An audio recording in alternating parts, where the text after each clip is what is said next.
ब्रह्मपुर मंडल कारागार परिसर में विशिष्ट स्वाधीनता संग्रामी वीर शहीद लक्ष्मण नायक 119तम जयंती पालित हो जाइछि। एही अवसर में मुख्य अतिथि भाव बीडीए अध्यक्ष सुभाष महाराणा जोगदे मंडल कारागार परिसर में थिबा शहीद लक्ष्मण नायक प्रतिमूर्ति रे पुष्पमाल्य अर्पण करथिले।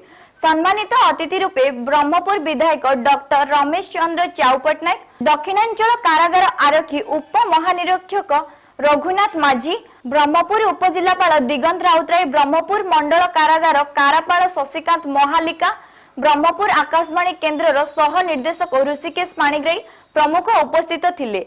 एही कारागार परिसर रे अनुष्ठित होइतिला एक बैठक। एही बैठक रे अमर शहीद को स्मृतिचारण करा जिबा सह शहीद लक्ष्मण नायक साहसिकता उपरे आलोचना करे जाइतिला। एथिरे विभिन्न विद्यालय स्कूल छात्र छात्री माने उपस्थित थिले।